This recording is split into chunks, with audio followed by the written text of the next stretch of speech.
Aí vamos ter uma recuperação em V. Se calhar não.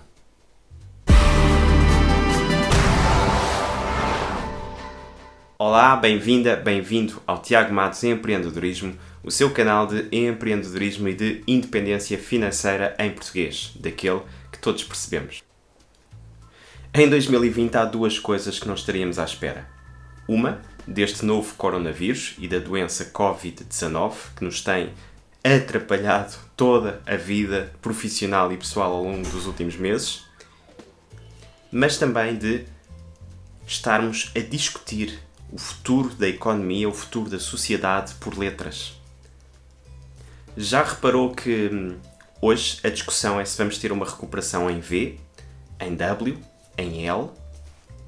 Deixem-me já agora participar com a minha própria letra. Para mim, estamos a ter uma discussão em Q.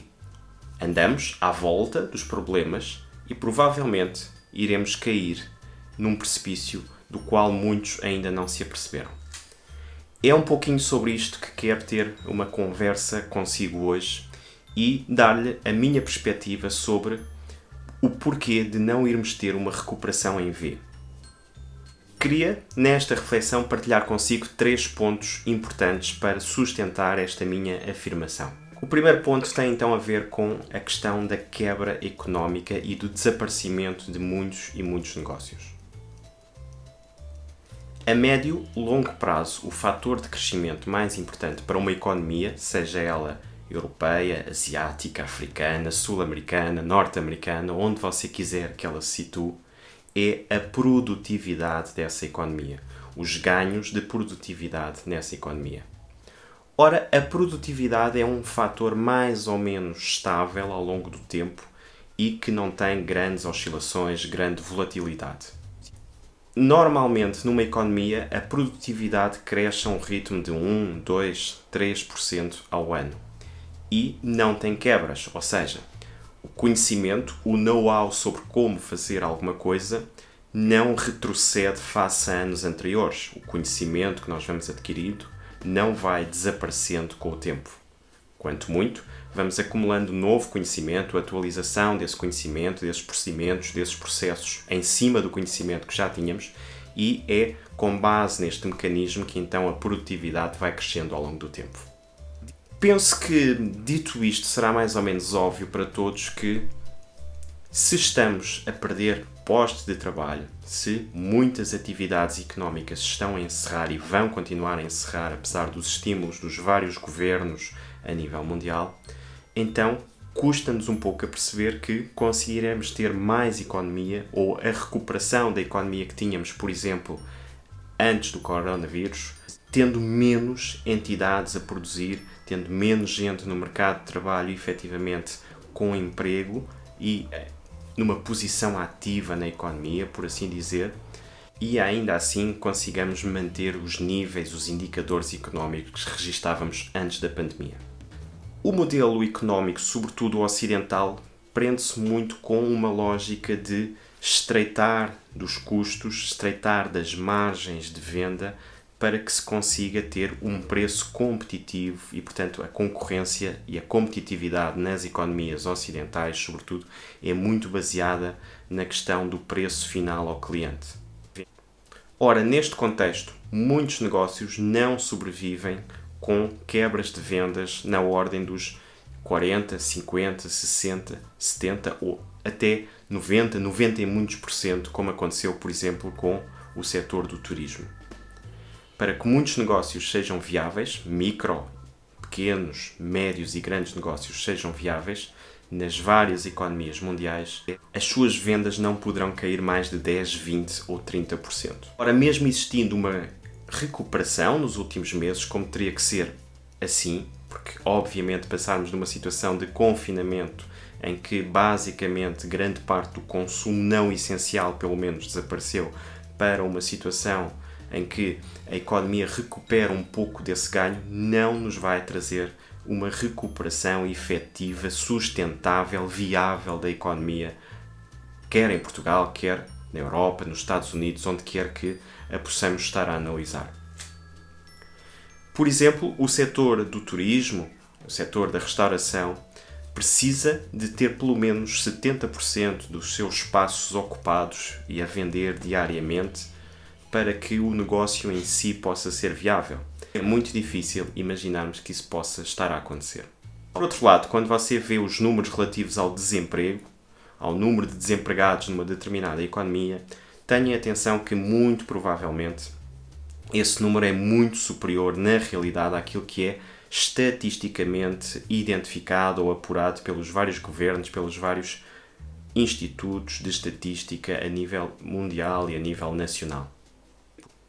Porquê? Porque muita desta população que cai numa situação de desemprego e, por exemplo, nos primeiros 2 a 3 meses não faz procura ativa de emprego ou se insere num curso de formação para atualizar, para reciclar os seus conhecimentos, desaparece imediatamente da lista dos desempregados e, na verdade, para a economia, numa situação realista, esta pessoa tem exatamente o mesmo efeito que qualquer outro desempregado.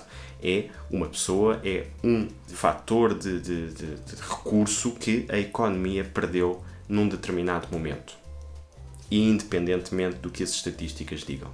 Para finalizarmos a análise deste primeiro ponto que lhe trouxe, deixe-me falar um pouco consigo sobre a riqueza produzida num país. Geralmente, esta riqueza é medida pelo PIB, Produto Interno Bruto, ou pelo PNB, Produto Nacional Bruto. Ora, você já tem visto muitos órgãos de comunicação social, muitos organismos internacionais, do governo, entidades internacionais, apostarem quanto à quebra das várias economias a nível mundial. Por exemplo, no caso português, o governo aponta uma queda em 2020 da economia do Produto Interno Bruto português de cerca de 7% e alguns organismos apontam a marca dos 10% como o cenário mais realista. Tudo isto você já sabe, mas provavelmente aquilo que não sabe é que o Produto Interno Bruto, no fundo, mede o consumo dos vários agentes económicos numa determinada economia. O que interessa para medir o Produto Interno Bruto é, na verdade, o consumo dos vários agentes económicos numa economia.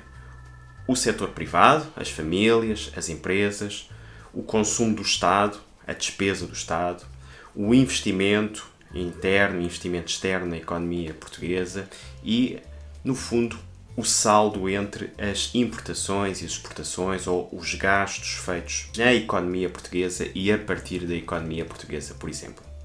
Se na sua cabeça começa então a desenhar-se uma perspectiva que lhe diz que, afinal, a quebra do setor privado é maior do que aquilo que estávamos à espera, porque se o PIB é, no fundo, o somatório dos vários consumos feitos pelos diferentes agentes económicos numa economia e se o Estado aumenta em contraciclo pelas várias razões conhecidas a sua despesa, passando, por exemplo, de um déficit de 0 ou até de um superávit, como era o caso português em 2019, para um déficit dos 6 a 7%, como estão estimados pelos diferentes organismos nacionais e internacionais, então quererá dizer que se não fossem os gastos do Estado numa determinada economia, a quebra económica no setor privado, no investimento, nos saldos das transações internacionais, seria bem maior do que aquilo que são os 7 a 10%